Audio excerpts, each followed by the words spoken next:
Of course, you can't prove that there is a God. It's not like you can take a Bunsen burner and some chemicals and do an experiment, or if there were a blackboard here that we could write some formula on the board and the thing would be demonstrated.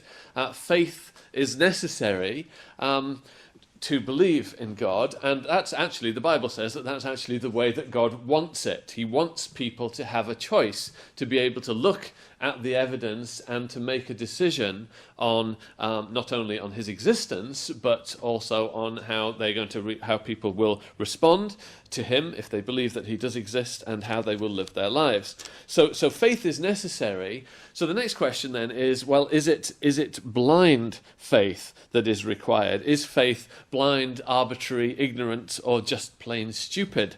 Well, not at all. God has given us all kinds of evidence, and it actually becomes a question of probability then, based on the evidence that we see, what seems to us, and everyone of course has to examine this for themselves, what seems to be the most likely explanation. And excuse me, you could see something about that point about evidence coming out from that psalm that we read together. The heavens declare the glory of the God, and the firmament shows his handiwork. Day into day utters speech. So it's as if the things around us in this world, whether we look up at the heavens or at the things here on the earth, they are speaking a message. They're saying something.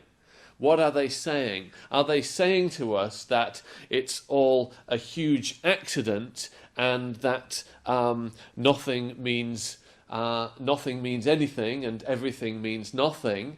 Are they telling us a different message than that? That there is a purpose, that there is a design and a plan behind it all. So there is evidence then that points towards God. That is the claim of the Bible, and it's one that everyone has to evaluate for themselves. Let's just take one reference from Romans chapter 1, just very briefly, where the Apostle Paul makes this point. Verse 20. Well, let's start at verse 19. Because that which may be known of God is manifest in them, for God has showed it unto them. So God has communicated then, God has shown something, and he's done that in two ways. One of the ways he's done it is through the Bible, but the other way is actually through nature, and we'll come back to this at the end of the talk. For the invisible things of him, of God, the invisible things about God, are clearly seen from the creation of the world. Even though we can't see him, the invisible things about him, the truth about him, is clearly seen if we stop and look at the evidence that he's given us. And those things are understood by the things that he has made, even his eternal power and Godhead, so that they are without excuse. So Paul's saying, actually, if you look at the evidence in the world around us, the evidence of God's eternal power and Godhead, the fact that he is God, is actually very much apparent. So much so that Paul says there's actually no excuse for not believing it. Well, let's then turn to the question, which is the more likely explanation of the facts at hand? Which provides the better, simpler, cleaner and more predictive account of the various things that we can see about us, the various things that have come to exist in the world? Is it more likely that everything is random and the result of blind chance, that there are no absolute standards? Is the attempt to explain the world purely by natural, by material causes a satisfying one? Or is it more likely that the God of the Bible exists and has an end in mind? That's the question. So there are lots of arguments for the existence of God, and we're going to focus on two this afternoon. And these arguments have been given sort of unfortunate names in a way, because they sound kind of off-putting. So we're going to talk about the cosmological argument and the teleological argument, which sort of puts you to sleep just just thinking about those words, isn't it? Sort of glazing over of eyes. But the essential point behind those arguments is quite a simple one, which we'll get to in a second. But there are lots of other arguments that we're not going to explore in any detail. We might just briefly refer to them. But, for example, the moral argument that the standards of right and wrong, that sense that people have, and other attributes such as artistic perception and so forth, that it's more likely that they could be explained by there being an absolute standard, by those faculties having been created, than them being purely social constructs. We might think about the laws of nature, and we might think about where did laws come from, and we might wonder whether it's more likely that laws happen by chance or whether laws are created and put into place by lawmakers. What reason do we have for believing that the laws of nature will hold tomorrow? And we're confident that they will, aren't we? And what's the basis of that confidence? We might think about the uniqueness of human beings. We might think about the presence of information. If you look on the hard disk of my computer, you'd find all kinds of information that would tell you various things about me and my family. But the reason why, if you ask yourself, why is there this information on this hard drive? The answer is because Mark or other people in his family put it there. That's why there's information. There's information in our bodies, isn't there? In our DNA, for example. Where does information come from? Does it just spontaneously generate itself, or is that information put there in the beginning by God? Does randomness generate sensible information?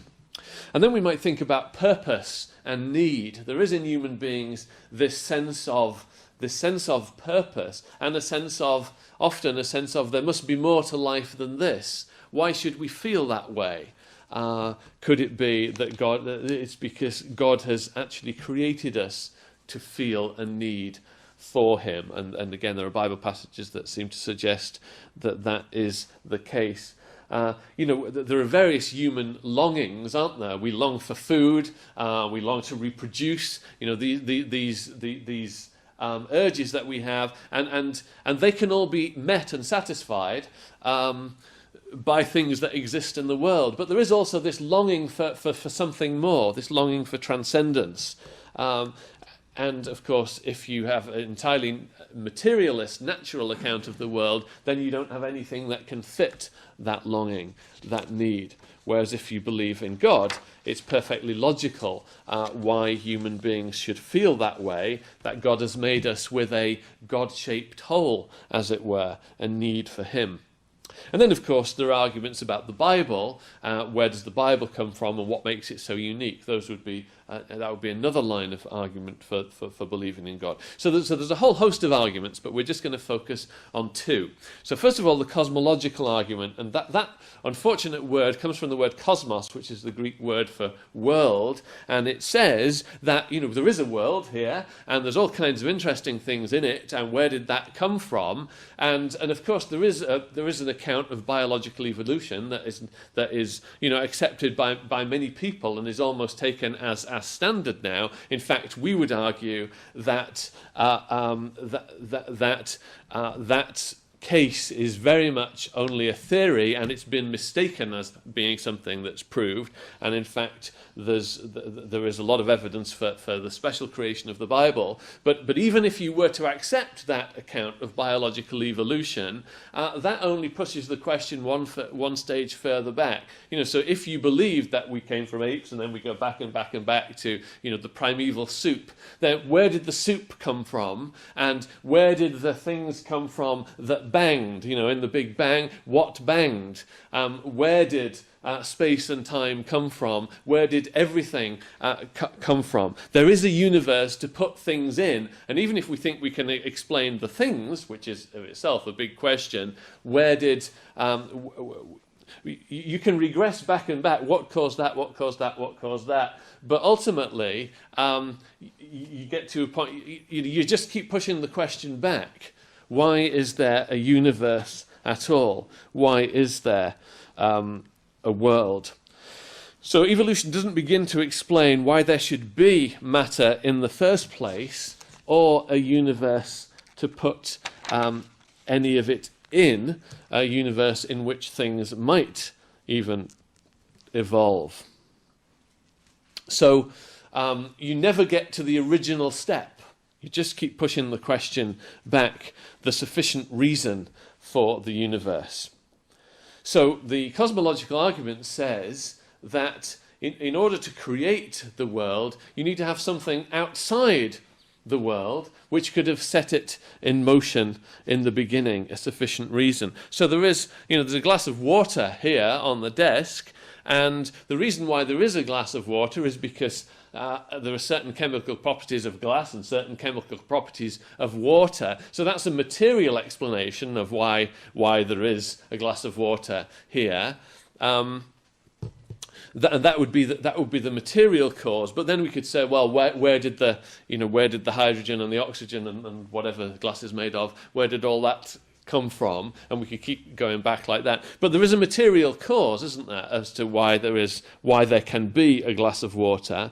But there's also an efficient cause in that there was a factory somewhere which had a mould or whatever that actually made the glass of water. There was an efficient cause for it, but there's also a final cause, a purpose or a rationale for there being a glass of water here, and that's because someone thought I might have a cough or get dry while I'm talking, and so someone chose to put a glass of water here. There's a purpose behind it, isn't there?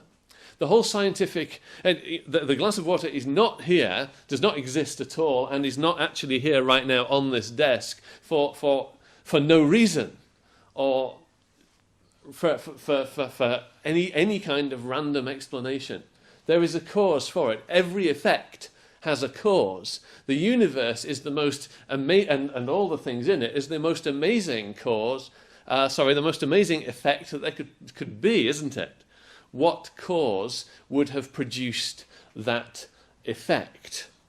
And the answer that believers give is that you can't explain that effect by anything within the universe itself. You need something outside of space and time, outside the universe, to bring it into being. Julie Andrews, that was a lot of words, wasn't it? But Julie Andrews put it very simply when she said, nothing comes from nothing. Nothing ever could. You know the phrase, don't you? From The Sound of Music. But it's absolutely right. It's logical and it's simple, isn't it? The whole scientific enterprise is based on the assumption that effects have causes. And that's what we need in order to explain the universe. We need a cause outside itself in order to explain it. Things do not simply pop into and out of existence. Science is about seeking causal explanations, and it's about saying that there must be something outside the system, something supernatural beyond nature, in order to bring nature into being. And then we can ask, what sort of thing might that be? And then when we start to explore that might get us nearer to believing in the kind of God that the Bible describes to us. Now, there are various counter-arguments to this. So this essential idea that an effect, the universe, must have a cause outside of itself, and that cause is probably God. There are various counter-arguments to that. So some people, in the past, people used to argue, well, if the universe were an eternal thing, then it wouldn't need a cause because it would just always exist. But now I think there's hardly any scientists who believe that to be the case. That's not now considered to be a credible scientific view of an eternal eternal universe. The scientists seem to have satisfied themselves that the universe did have a beginning, and so then you need to have an explanation as to how it could have begun. Of course, you could say, well, could the cause not be... The cause doesn't have to be a personal God, does it, of the type described in the Bible? Couldn't it just be a force of some kind? Well, if you think about that, if you think of this force just existing, if the force made it inevitable that the universe should pop into existence, then the universe would have popped into existence, or banged, infinitely long ago. And if that were the case, then it would have run out of energy infinitely long ago, and we wouldn't be here to have this conversation. So that explanation isn't as satisfying as it initially appears. Similarly, people talk about, well, there could be an infinite number of universes, but again, there's no evidence for that whatsoever, and there's still no explanation of why the infinite number of universes should have come about in the first place. So effectively, we've taken the problem of one universe for which we need a cause, and we've made it infinitely bigger by positing that there should be an infinite number of universes. Let's then move on to, so just to conclude that, and this is just, why don't I use this, because I'm falling over my papers here. Someone put it like this: an unexplainable transcendent being is far easier to accept than an unexplainable material universe. So some people say, when you talk about things like this, some people say, well, what caused God, don't they? But that question completely misses the point, because the point is that we need something outside the system that is eternal and all-powerful, that is supernatural, in order to create the natural universe. And since God is by definition eternal and uncaused, then that's exactly what we need. So to ask what caused God is kind of a contradiction in terms, because if God exists at all in the form that the Bible describes, then he would by definition be uncaused. So an unexplainable transcendent being is far easier to accept than an unexplainable material universe. Because if all you've got is the material universe, then you need a material explanation for it, which there doesn't seem to be. Whereas the other way round, things are much easier, because that's exactly what you'd expect to find if there were a transcendent being. Now, what kind of God does that argument argue for? Well, it doesn't. That sort of cosmological argument doesn't get you all the way to the God of Abraham. We've posited that there is a need for a supernatural God who is probably more than an always existing force, but it doesn't get us all the way, as I say, to the God of the Bible. That brings us then to the second of the arguments that we're going to explore, the teleological argument. Now, that word, another mouthful, comes from the Greek word telos, which means the end, and it argues that the world appears to have come about with a particular end in view. Teleos, end. The world seems to have come about with a particular end in view, i.e. not to have developed randomly in some haphazard way, but for a particular end and purpose. In other words, it appears to be designed rather than random. Now, we know the difference between good design and bad design, don't we? You do sometimes wonder about that, I suppose, with some kinds of modern art. But, there's a difference between a junkyard, isn't there? Where, old scrap vehicles have just been dumped randomly, and something of intricacy and beauty that has been designed. We know the difference between a great painting and, the scribbles of my 4-year-old. There's a difference between those, isn't there? A difference of skill and practice and talent, perhaps. So, and the same, what this argument does is to apply the same thing to the universe. if we see around us something of incredible complexity and beauty and design, then that would suggest that there would be a designer. That, you can't just get a pile of paints and throw them, and that, I mean, I know there have been Jackson Pollock and so on, but there's a difference between, that's a different kind of art, isn't it? What you see is something in the world is something of incredible beauty and design, which speaks of a purpose, and it speaks of a great designer. And that's what this argument argues then. And in fact, the evidence for design in the universe has become stronger and stronger over the last few years. And that's as scientists have focused more on these cosmological questions of how did the universe come into being, and they've explored what conditions would need to exist.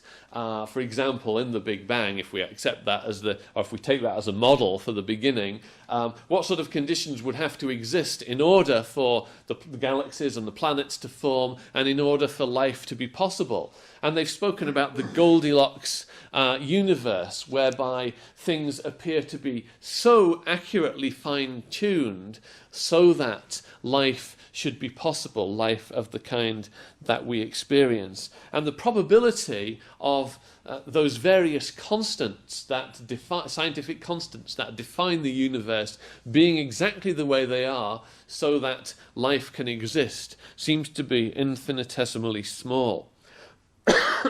Now, I'm not a scientist. I'm just someone who's obviously read to some extent about these questions and tried to think about them. So I want to quote to you rather than on some of these issues. So here's one. These are quotes from leading physicists and cosmologists. When you look from the perspective of a scientist at the universe, it looks as if it knew we were coming. There are 15 constants: the gravitational constant, various constants about the strong and weak nuclear force, etc., that have precise values. If any one of those constants was off by even 1 part in a million, or in some cases by 1 part in a million, the universe could not actually come to the point where we see it. Matter would not have been able to coalesce. There would have been no galaxy, stars, planets, or people. And yet here we are, despite the tremendous improbability of it.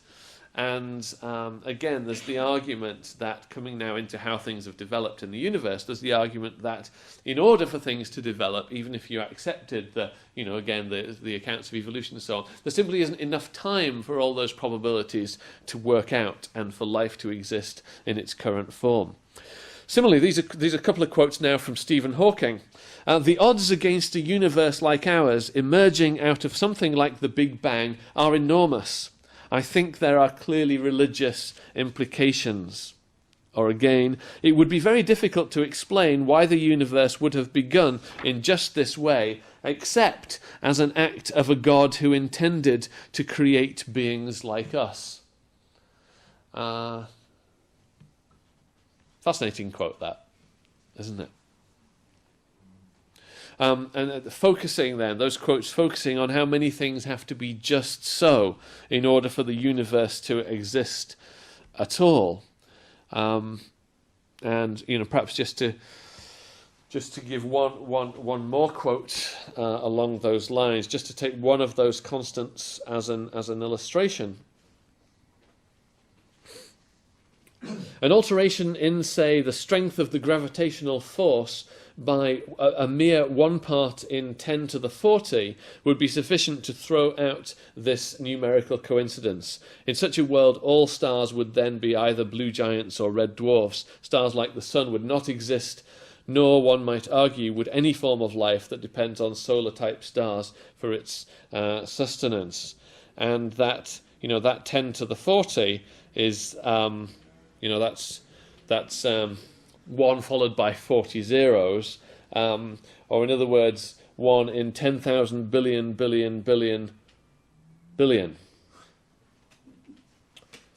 And that's just one constant. And this is the point about the probability. It's not the probability of one of these things being just so. It's the probability of one of those things times by the equally unlikely probability of another thing times another thing times another thing. And the thing is just becoming more and more and more improbable with every new constant that is discussed. And that, again, is just to bring this kind of universe into being before we start exploring how the individual things on our planet, for example, might have come to be. So another word for this is the anthropic principle, that the universe seems to have been designed precisely so that beings like us might exist, which can seem to be a very anthropocentric or even sort of egotistical, a self-centered thing to say, can't it? But then when you think that there are more connections in the human brain than there are stars in the galaxies, as far as we're aware, then actually human beings are quite special, which is exactly what the Bible says. The Bible says that we are. We were the last thing that God created, and God had a very special purpose for us. And this evidence of science seems to back up this very point. Again, I just want to come back to this idea. So there is design then, but couldn't the design just be the result of an impersonal force? Well, I think with an impersonal force bringing about the world, would we expect to find beauty and intricacy in the world from such a force? Probably not. Would an impersonal force explain personhood, human personhood?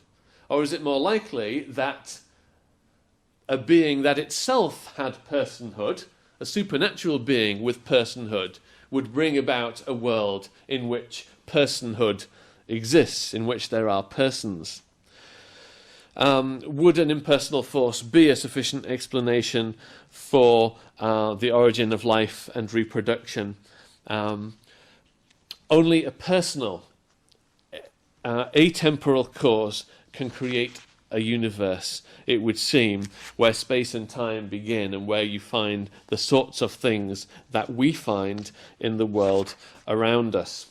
So it comes then down to a question of probability. There's always another explanation. It might be theoretically possible. We might think that all these extremely unlikely probabilities did all just happen at once. But one philosopher and theologian called Alvin Plantinga came up with an analogy for this. Imagine we're in the Wild West and we're all playing cards, and I'm the dealer, and I deal out 20 successive hands in which, to all of us, obviously there wouldn't be enough cards for all of us, but let's just imagine there were. And I dealt myself 4 aces 20 times in a row in 20 successive deals. Now, well, you'd all draw your guns and get ready to shoot me, wouldn't you, for being a cheat, because it's just impossible that would happen. And well, suppose I then put my finger up and say, actually, though, there's actually an infinite number of universes where card games just like this are being played, and we just happen to be in the one of the infinite universes where I deal 20 successive hands of aces. Are you going to be impressed by that? No, you're still going to shoot me, aren't you? Because we know that in this universe it doesn't happen. And that's exactly the point. We're talking about something that is massively more unlikely than that I should deal 20 successive 4-ace hands. Well, let's we can move on to that then into making deductions from design. If we can accept the idea that there must be a designer for such a design as this to exist, then we might think, what kind of designer would that be? One who was infinitely creative, with an amazingly developed aesthetic sense, one with purpose, one who is lavish and extravagant in the best of senses, one who is tolerant of destruction but is not wanton, and so we could go on. And when we went on to consider ourselves and the potential that human beings have that separates us from the rest of the world around us, we might draw more conclusions from that about what God must be like. Let's just go briefly to Psalm 19, and then we'll wrap things up.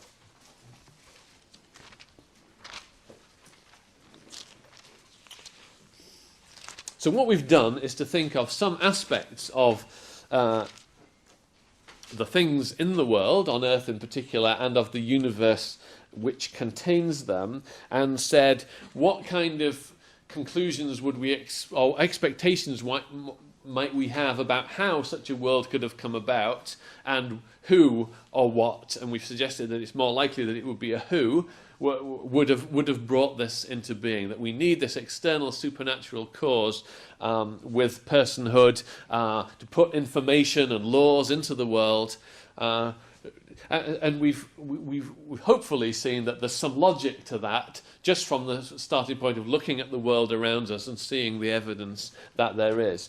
But that's not enough on its own. That only gets us halfway there. And to get us the rest of the way in learning about this God, we need his word, the Bible. And that comes out in Psalm 19. So the first half of the psalm, verses 1 to 6, is all about nature. It's all about the message that the creation or the world around us says about God.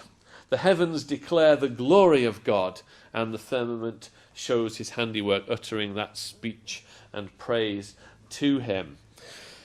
But then in verse 7, the tone changes, and it says, the law of the Lord is perfect, converting the soul. The testimony of the Lord is sure, making wise the simple. And now we get into moral education, don't we? Now we get into character. And in order to learn about that, we need something more than just standing outside and looking up at the stars or looking around at the trees and saying, where might a tree have come from? We actually need to open our Bibles. So God is speaking to us in both of these two ways. The creation tells us about God, but when we open his word, the Bible, the law of the Lord, we're no longer just learning about God as an all-powerful creator. We're learning about the Lord. And you notice how the name for God changes in verse 7, and then we have the Lord, or Yahweh, verse 7, the Lord, verse 8, the Lord, verse 9, the Lord, and I think it's 7 times in the rest of the psalm, God's special covenant name, which evokes his moral character. Not just his creative power, but now his moral character, what sort of a God he is brought out. And to learn about that, that's why he's given us the Bible, to complete the message. Now then, let's conclude by so we've suggested that it makes sense to argue that there must be this external supernatural cause who brought about who is the great designer and brought this world about. I'd like to just flip that on its head and say, Suppose then we accept the Bible's explanation that there is such a God, that the God of the Bible exists. What kind of a world would we expect to live in if that were so? If the God of the Bible exists, we would expect to find a world of order and consistency with set laws and patterns. Do we find that? Yeah, that's what we find, isn't it? We'd expect to find a world of astonishing beauty, vastness, and complexity. Do we find that? Yes, we do. We'd expect there to be fine-tuning so that the world would be suited for life, and yes, we find that. We'd expect to find a home where God's creatures, and in particular men and women, could exist, and we do find that. We'd expect to find a world containing free agents, humans, with tremendous capability, intellectual, creative, relational, spiritual. Yes, we find that. We'd expect there to be a sense of morality and responsibility amongst those humans. We find that too. We'd expect to find the demise of harmony in society when God is rejected. We find that too. We'd expect to find humans with a massive conundrum at their core. They're like the animals, and yet they have the potential for so much more. Yes, that's what we find as well. And we could go on like this. We'd expect to find humans with an inability to find ultimate satisfaction in the material, in the purely material. Because if the God of the Bible exists, that's telling us that there is more than the material about us. And that's what we find, isn't it? It's exactly what we find. The theory, or the hypothesis that the God of the Bible exists, drives the data. It fits the facts of what we find when we look around at the universe. We'd expect to find the possibility of deeply fulfilling relationships with others and with God. And we do find that, don't we? And God has blessed us with that possibility. We'd expect there to be a sense that there is a plan, a future, a purpose, and a meaning. And that is exactly what we find. By contrast, if we start with the assumption that nature is all that there is, and that mutation and natural selection are the whole show, that the universe is, as C.S. Lewis put it, a senseless contortion upon the face of idiotic matter, then we'd expect to find none of those things. No order, no beauty, no scale, no purpose, no morality, no music, no art, no religion, no society, no humans, no creatures, no life, no planets, no universe, nothing. It's possible that this astonishing something of which we're a part is really a nothing, that it has no meaning and that it's going nowhere other than a sticky end when the sun finally runs out of energy, that it's just a random fluctuation in infinity. It's possible to believe that this great nothing came from nothing, but it seems hard to imagine a less convincing explanation.